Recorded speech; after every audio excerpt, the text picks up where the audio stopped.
साथियों जय हिंद। गणतंत्र दिवस की आप सभी को बहुत बहुत शुभकामनाएं। आज हम सभी 72वां गणतंत्र दिवस मना रहे हैं।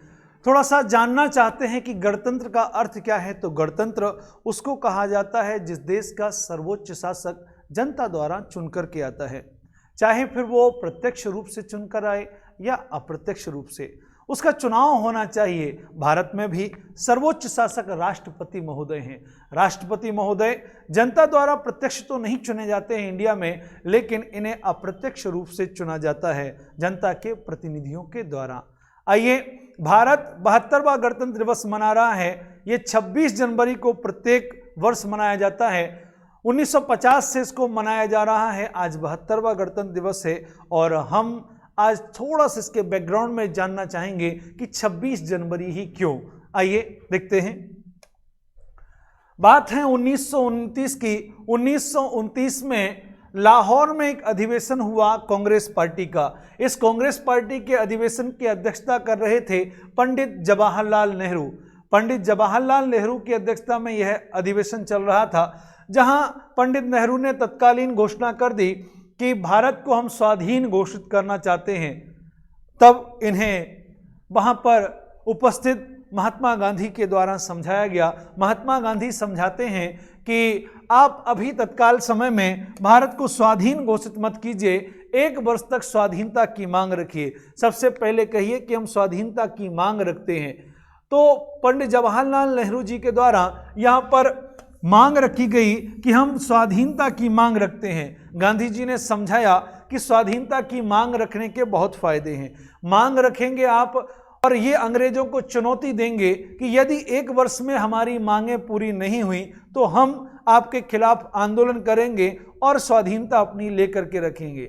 साथ में एक विशेष काम करना है कि आप भारत देश में जा कर के बड़े बड़े कार्यक्रम आयोजित कीजिए और उन कार्यक्रमों में देश की जो जनता है उसको समझाने का प्रयास कीजिए कि स्वाधीनता क्या होती है। जिस दिन हमारा देश स्वाधीन हो जाएगा उस दिन हमारे देश में देश के लोगों को नौकरियां मिलने लग जाएंगी। बड़े बड़े ऑफिसर देश की जनता ही बनेगी। बड़े बड़े नेता जो बनेंगे वो किसान मजदूरों के बेटे ही यहाँ पर आगे आकर के बनेंगे। मतलब पूरी तरीके से भारतीय होंगे। जब देश स्वाधीन होगा तो हमारा अपना एक झंडा होगा जो हमारे सम्मान और गौरव का वर्णन करेगा।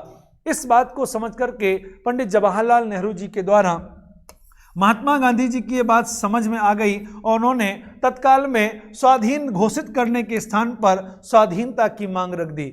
आगे बढ़े। इसी अधिवेशन के अंत में 31 दिसंबर 1929 की रात्रि 12 बजे रावी नदी के किनारे पंडित जवाहरलाल नेहरू जी के द्वारा भारतीय झंडे को फहरा करके ये कहा गया कि अगली 26 जनवरी को पूरे देश में एक साथ भारतीय झंडे फहराए जाएंगे जो हमारी स्वाधीनता का एक प्रतीक होगा। इसी स्वाधीनता के प्रतीक के रूप में यहाँ कार्यक्रम आयोजित किए गए और 26 जनवरी 1930 को पूरे देश में भारतीय झंडे फहराए गए। इन भारतीय झंडों को फहराने के बाद प्रत्येक वर्ष 26 जनवरी के दिन को यहाँ पर स्वाधीनता दिवस के रूप में मनाया जाने लगा। प्यारे साथियों, 26 जनवरी 1930 से लगातार हमारे देश के नागरिक स्वाधीनता दिवस 26 जनवरी को मनाते आ रहे थे और ये वर्ष आ चुका था 1950 का। फिर क्या हुआ उसको देख लेते हैं।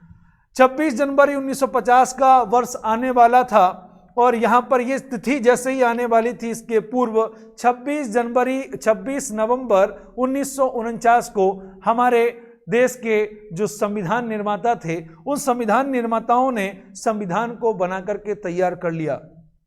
ये बन चुका था 26 नवंबर को। समस्या ये आई कि यदि इसको अभी लागू कर देते हैं तो अगले जो 2 महीने बाद हमारा स्वाधीनता दिवस आ रहा है उसके समय हम क्या कर पाएंगे। सभी नेताओं ने तत्कालीन समय में ये समझा कि हम 26 जनवरी के दिन को जाने नहीं दे सकते हैं और इसको याद हमें रखना है। इसलिए 2 महीने बाद हम क्या करेंगे, अपना संविधान लागू करेंगे। तो 26 नवंबर 1949 को संविधान बन जाने के बावजूद भी यहाँ पर 2 माह का इंतजार किया गया और 26 जनवरी 1950 को ये लागू किया गया। तब से हम अपना गणतंत्र दिवस और संविधान को यहाँ पर लागू करने के लिए यहाँ तत्पर हैं और गणतंत्र दिवस भी मना रहे हैं। प्यारे साथियों, 26 जनवरी 1930 से ये मनाते चले आ रहे हैं। पहले इसे स्वाधीनता दिवस के रूप में मनाते थे, अब हम इसे किस रूप में मना रहे हैं? तो गणतंत्र दिवस के रूप में मना रहे हैं। आप सभी को हमारी ये जानकारी एकदम सही लगी होगी, अच्छी लगी होगी, ऐसी मैं उम्मीद करता हूँ।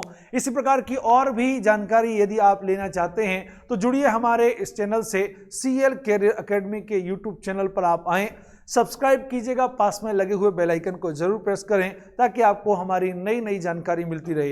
एक बात और मैं आपसे कहना चाहता हूं, सरकारी नौकरी की यदि आप तैयारी कर रहे हैं, आप भारत की किसी भी सरकारी नौकरी की तैयारी कर रहे हैं तो हमारे चैनल से जरूर जुड़ें। यहाँ आपको सभी प्रकार की तैयारी, सभी सब्जेक्ट की और सभी कोर्सेज की तैयारी बहुत अच्छे माध्यम से एक ऑथेंटिक वे में कराई जाएगी। चलिए साथियों, एक बार पुनः आप सभी को बहुत बहुत मुबारकबाद। जय हिंद, जय भारत।